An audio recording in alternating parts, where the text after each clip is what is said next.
जी तो नाज़रीन, कल बरोज़ 11 फरवरी पाकिस्तान का पीएसएल का ऑक्शन डे था प्लेयर्स का, और बहुत से ऐसे प्लेयर्स थे जो कि ऑक्शन में गए जिनको जो है वो टीमों ने रिटेन नहीं किया था। बहुत बड़े बड़े नाम थे जिनमें टॉप पे जो नाम थे वो नसीम शाह, फ़हीम अशरफ, आमिर, और फिर कुछ फॉरेन प्लेयर्स भी थे जिनकी अच्छी बोलियाँ लगी और जिनको जो है वो पिक किया जाना था। जैसे कि चैपमैन को जो है वो अच्छा रेट लगा, 7 करोड़ के करीब वो बिके। और इसके साथ साथ जो है वो जो फॉरेन प्लेयर्स में सबसे महंगे बिके हैं इस ऑक्शन के अंदर, वो डेरिल मिचेल हैं जो कि 8 पॉइंट समथिंग में जो है वो उनकी बोली लगी, उनका ऑक्शन हुआ और उन्हें जो है वो गालिबन रावलपिंडी की टीम ने जो है वो अपनी सेलेक्ट किया।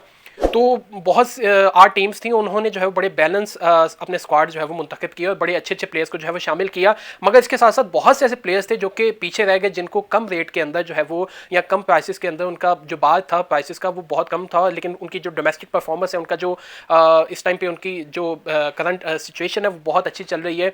बहुत से डोमेस्टिक के फास्ट बॉलर्स हैं, बहुत से बैट्समैन हैं, बहुत से ऑलराउंडर्स हैं, फिर इंटरनेशनली बहुत से ऐसे प्लेयर्स थे कि जिनको शायद रिटेन उनको लिया जा सकता था और वो अच्छी वैल्यू ऐड कर सकते थे कम पैसों के अंदर, मगर उनको शामिल नहीं किया गया या उनकी टीम ने उनके अंदर इंटरेस्ट शो नहीं किया। जो डोमेस्टिक के प्लेयर्स हैं उनका नाम ले लेते हैं। उनमें जो टॉप पे जो एक नाम है जिनके मतलब ये कहा जा रहा था कि इनकी अच्छी बोली लगेगी, इनका अच्छा रेट लगेगा, और मैं खुद जो है पूरी उम्मीद था कि ये जो प्लेयर है ये बहुत ज़बरदस्त है। T20 के अगर आप उनके स्टैट्स देखेंगे तो आप हैरान हो जाएंगे कि पाकिस्तान के अंदर इस तरह के भी स्टैट्स किसी के हैं। गो कि उन्होंने मैचेस कम खेले हैं मगर उनकी जो रिसेंट परफॉर्मेंसेज हैं वो बहुत अच्छी हैं। इमर्जिंग एशिया कप में पाकिस्तान टीम की नुमाइंदगी भी कर चुके, रेगुलर प्लेइंग 11 का हिस्सा भी थे, मगर उनको जो है किसी टीम ने इंटरेस्ट उनमें शो नहीं किया। लास्ट टाइम जो है वो सप्लीमेंट्री राउंड के अंदर, बल्कि सप्लीमेंट्री राउंड में भी नहीं, बाद में जो ड्राफ्ट हुआ उसके बाद जो है वो उनकी परफॉर्मेंस के ऊपर, क्योंकि नेशनल T20 हुआ उसके बाद जो है वो उनको काफ़ी लाइमलाइट में है, वहाँ पे उनकी सेंचुरी एक थी, उससे पहले उन्होंने एक और टूर्नामेंट के अंदर जो है वो सेंचुरी की थी। तो 2 सेंचुरियाँ थी उनकी जो है वो 4 मैचेस के अंदर, जो कि एक बहुत ज़बरदस्त रिकॉर्ड था। और फिर 200 के स्ट्राइक रेट पे जो है वो ऑपरेट करते थे।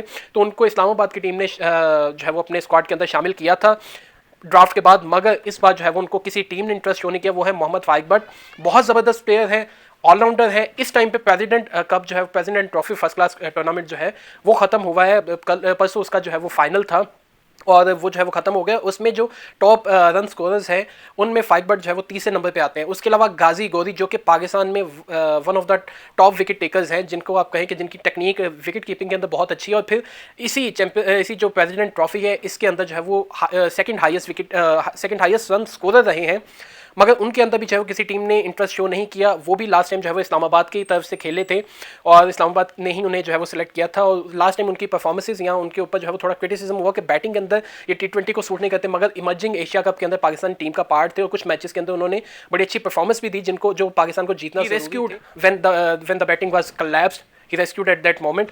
सो पाकिस्तान को जो है वो उनकी जो पीएसएल की टीम्स थी उनको जो है वो उनके ऊपर फेथ शो करनी चाहिए थी। फिर एक और बहुत बड़ा नाम विकेट कीपर, बहुत ज़बरदस्त विकेट कीपर पाकिस्तान की तरफ से रुहेल नज़ीर, जिनको जो है वो पाकिस्तान के ODI या टेस्ट टीम के साथ भी उनको रखा जाता है, उनको शामिल किया जाता है। अभी तक वो उन्हें अपॉर्चुनिटीज़ नहीं मिल सकी, वो डेब्यू नहीं कर सके, मगर इंटरनेशनल टीम का पार्ट है, स्क्वाड का पार्ट होते हैं।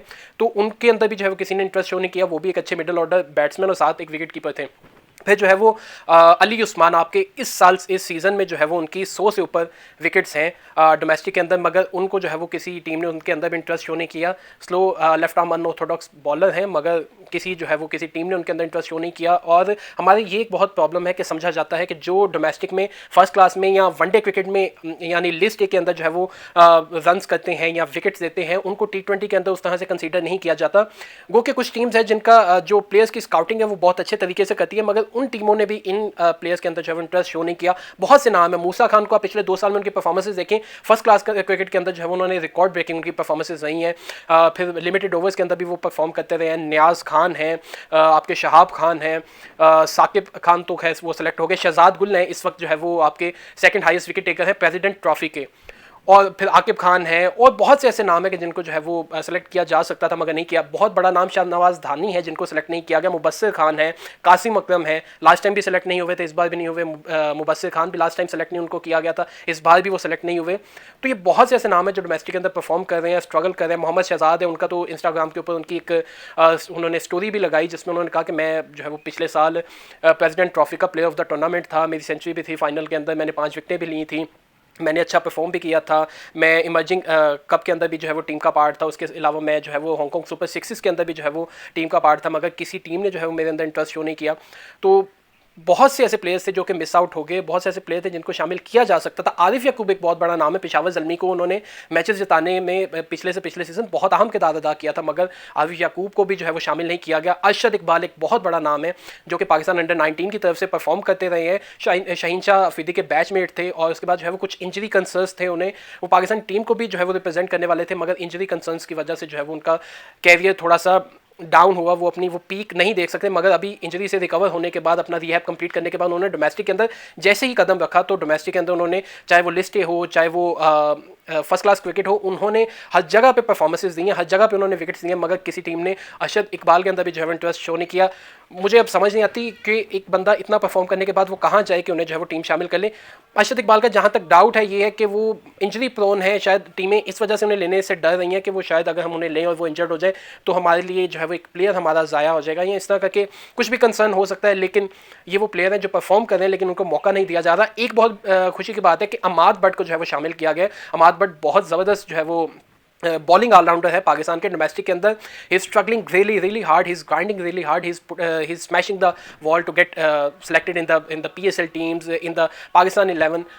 He has been the part of Pakistan in 2016. He debuted there in T20 format, but किसी टीम ने जो है वो उसके बाद जो है वो उन्हें साइडलाइन ऐसा किया कि वो PSL के अंदर भी नजर आना बंद हो गए। इस बार रावलपिंडी की टीम ने उन्हें शामिल किया है और बहुत खुशी की बात है कि, और मैं उम्मीद करता हूं कि रावलपिंडी मोहम्मद रिजवान की कैप्टनसी में अमाद बट को जो है वो जो उनकी ड्यू वर्थ है वो देंगी, उन्हें प्लेइंग 11 के अंदर शामिल किया जाएगा। तो ये वो प्लेयर्स हैं कि जिनको जो है वो शामिल करके आप अपनी टीम को मज़ीद बैलेंस, मज़ीद बेहतर कर सकते थे। अभी कुछ टीम्स ऐसी हैं कि जिनके पास अभी बजट भी है, उनके पास जो है वो भी प्लेयर्स सेलेक्ट करने की स्पेस भी है। कुछ टीम के 16 प्लेयर्स हैं, कुछ के 17 प्लेयर्स हैं, कुछ के 18 प्लेयर्स हैं। गालिबन सिर्फ कोयटा की ऐसी टीम है जिसने अपने 20 प्लेयर का जो पूल है वो पूरा कर लिया है। तो कोयटा के अलावा बाकी सारी टीम जो है वो अपने टीम के अंदर प्लेयर्स को शामिल कर सकती हैं। तो उनको इन लोकल प्लेयर्स को देखना चाहिए जिनकी वर्थ बहुत ज़्यादा है। आफाक अफरीदी एक बहुत बड़ा नाम है जो कि डोमेस्टिक के अंदर फास्ट बॉलिंग ऑलराउंडर, डोमेस्टिक के अंदर बहुत अच्छा परफॉर्म कर रहे हैं। उनके अंदर किसी टीम ने इंटरेस्ट शो नहीं किया, उनको किसी टीम ने उस तरह से जो है वो जो उनकी ड्यू वैल्यू थी, जो वर्थ थी, उनको वो नहीं दी, उनको टीम के अंदर शामिल नहीं किया गया। उनको भी शामिल किया जाना चाहिए था। और लेकिन बहुत अच्छे नाम है जिनको शामिल किया गया, जैसे मोहम्मद फारूक है, अवैस जफर है, मिडल ऑर्डर बैट्समैन है। मोहम्मद फारूक जो है वो hard hitting top order batsman है, नईम के ओपनिंग प्लेयर रहे हैं फाटा की टीम से, तो वो एक अच्छी एडिशन है जो कि लाहौर कलंदर ने सेलेक्ट किए हैं। फिर कोयटा का जो प्लेयर स्काउटिंग है वो बहुत अच्छी है, उन्होंने जो बहुत अच्छे इंटरनेशनल भी और लोकल प्लेयर्स का एक बंच ऑफ प्लेयर्स जो उन्होंने तैयार किया, बंच ऑफ उन्होंने स्क्वाड तैयार किया, वो बहुत अच्छा है। साकिब खान को उन्होंने अपनी टीम के अंदर शामिल किया है, और भी एक दो बहुत प्रॉमिसिंग नाम है। वसीम अकरम जूनियर को उन्होंने अपनी टीम के अंदर शामिल किया है। तो ये ऐसे फास्ट बॉलर्स हैं जो कि अभी डोमेस्टिक के अंदर परफॉर्म कर रहे हैं और आगे जाके ये पाकिस्तान क्रिकेट को सर्व कर सकते हैं। तो कोयटा ने कुछ अच्छे प्लेयर्स को, अच्छे नामों को जो है मौका दिया। उन्होंने फैसल अकरम के ऊपर अच्छी बोली लगाई, उनको लिया। अरफात मिन्हाज एक बहुत बड़ा नाम है कि जो डोमेस्टिक के परफॉर्मर भी है और बहुत टैलेंटेड प्लेयर हैं, और उनको जो है वो कोयटा की टीम ने अपनी टीम के अंदर सेलेक्ट किया है। और वो मुझे जहाँ तक लगता है वो उनकी प्लेइंग 11 के अंदर हर मैच खेलेंगे, क्योंकि उनके पास बहुत कम जो है वो ऑलराउंडर है जो कि लोअर ऑर्डर में बैटिंग भी कर सकते हैं। और वो लास्ट टाइम भी इस चीज़ के ऊपर, इस एरिया में स्ट्रगल कर रहे थे, और इस बार उन्होंने अरफात मिन्हाज को लिया है जो कि बहुत खुशाइन बात है। फिर एक बहुत जो हैरानगी की बात है जिसके ऊपर मैं ऑक्शन के अंदर देख के बड़ा हैरान हुआ कि समीर मिन्हाज जो कि इंडिया के खिलाफ एशिया कप फाइनल के अंदर अंडर 19 उन्होंने बहुत अच्छा परफॉर्म किया था। 171 रन की उन्होंने इनिंग्स खेली थी, और बहुत ही जो है वो उनके परफॉर्मेंसेज रही हैं पाकिस्तान टीम की तरफ से अंडर 19 में। वो अरफात मिन्हाज के भाई हैं छोटे, उनको जो है वो इस्लामाबाद और कोयटा के अलावा किसी टीम ने उनके अंदर जो है वो इंटरेस्ट शो नहीं किया, उनको किसी टीम ने उनके ऊपर बोली नहीं लगाई। कोयटा ने और जो इस्लामाबाद की टीम थी, इन्होंने अच्छा, उनकी जो बेस प्राइस थी वो 60 लाख थी, और ये उन्हें जो है वो अराउंड 2 करोड़ तक ले गए। तो कोयटा भी उनके ऊपर जो है वो बोली लगाती रही, बिड करती रही। उधर से इस्लामाबाद यूनाइटेड भी बिड करती रही, लेकिन फिर कोयटा ने जो है वो स्टेप बैक किया। इस्लामाबाद यूनाइटेड को जो है वो समीर मिन्हाज मिल गए 1.9 करोड़ में, जो है वो उनकी जो बोली है वो फाइनल, उनकी डील फाइनल हुई।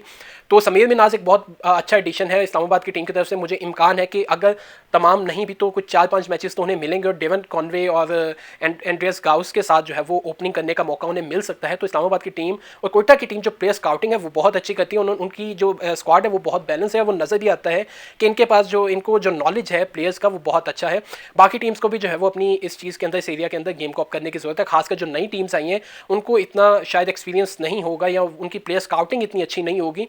आहिस्ता आहिस्ता जैसे जैसे वो इस चीज़ के अंदर इन होंगे, वैसे भी पहला साल था ऑक्शन का, तो बहुत सी चीज़ें आप ये कह सकते हैं कि इनसे बहुत से प्लेयर्स मिस हो सकते हैं, इनकी जो है वो नज़र थोड़ी उस तरह से ना हो, मगर आहिस्ता आहिस्ता 1-2 साल के अंदर हम देखेंगे कि ये जो है वो इनकी जो प्लेयर स्काउटिंग होगी वो बहुत अच्छी होगी, और आहिस्ता आहिस्ता जो है वो ऐसे प्लेयर्स को ये शामिल करेंगे जो इनकी टीम के अंदर वैल्यू ऐड करेंगे। जिस तरह आईपीएल में होता है कि वो जो करंट फॉर्म के ऊपर प्लेयर्स को लेके जाते हैं, चाहे वो इतना बड़ा नाम ना भी, उनके डोमेस्टिक के भी कुछ ऐसे प्लेयर्स जिनके ऊपर बोली बहुत लगती है और वो इंटरनेशनल क्रिकेट के अंदर या वैसे उनको कोई इतना जानता नहीं होता, लेकिन जब उनकी बोली लग जाती है उनके टैलेंट के ऊपर, तो फिर जो है वो लोग उनको जानना शुरू कर देते हैं। वैभव सूर्यवंशी की मिसाल हमारे सामने है, अभी अंडर 19 क्रिकेट खेले, 14 साल की उम्र में आईपीएल के अंदर सेलेक्ट हुए, उनकी जो बोली लगी थी वो गालिबन कोई 12 करोड़ के करीब लगी थी। उसके साथ साथ लास्ट ईयर ही आयुष महात्रे जो इस टाइम उनके अंडर 19 के कैप्टन हैं, वर्ल्ड कप भी उन्होंने जितवाया अपनी टीम को, वो जो है वो उनको भी लास्ट ईयर सेलेक्ट किया गया था। तो ऐसी बहुत सी मिसालें आईपीएल के अंदर मिलती हैं। इंशाल्लाह 1-2 साल के बाद जब ऑक्शन मजीद जो है वो ये टीम्स पक्की होंगी, पुख्ता होंगी, अपनी प्लेयर स्काउटिंग के अंदर अच्छी होंगी, तो ये जो है वो अच्छे प्लेयर्स को भी सिलेक्ट करेंगी। अभी जो है वो एक चीज़ ये है कि नेशनल T20 कप जो है वो पाकिस्तान का शुरू होने वाला है गालिबन 1 मार्च से ये 12 मार्च तक चलेगा। तो इसके अंदर जो प्लेयर्स परफॉर्म करेंगे तो एक मेजर चांस है कि टीम सारी जो है वो उनके ऊपर जो है वो एक नज़र रखें कि इनमें कौन सा प्लेयर परफॉर्म करता है, तो उसको जो है वो टीम में शामिल किया जा सकेगा, या अगर कोई प्लेयर इंजर्ड होता है तो उसकी जगह पर उन्हें शामिल किया जा सकता है। तो उन प्लेयर्स के लिए जो कि इस अपॉर्चुनिटी को जो मिस आउट कर गए थे या टीम्स ने उनके अंदर इंटरेस्ट शो नहीं किया था, उनको चाहिए कि नेशनल T20 के अंदर अपनी परफॉर्मेंसेस दें और टीम में जो है वो जगह बनाने में कामयाब हो, PSL के अंदर जो है वो अपनी एंट्री देने में कामयाब हो, और फिर वहाँ पे परफॉर्म करके अपने आप को पाकिस्तान और इंटरनेशनल क्रिकेट के लिए जो है सर्व करने के लिए अपने आप को प्रेजेंट करें। तो ये सारी आज की वीडियो थी। इसमें जो है वो प्लेयर्स का जो ऑक्शन हुआ PSL का, हमने उसके ऊपर डिस्कशन किया, जो प्लेयर्स जो ऐसे प्लेयर्स हैं जो शामिल होने चाहिए थे और नहीं हो पाए, तो उनके ऊपर हमने बात की। मजीद कोई इसके ऊपर अपडेट्स होगी हम वो भी आपके साथ शेयर करेंगे। तब तक के लिए दीजिए इजाज़त। अल्लाह हाफिज़।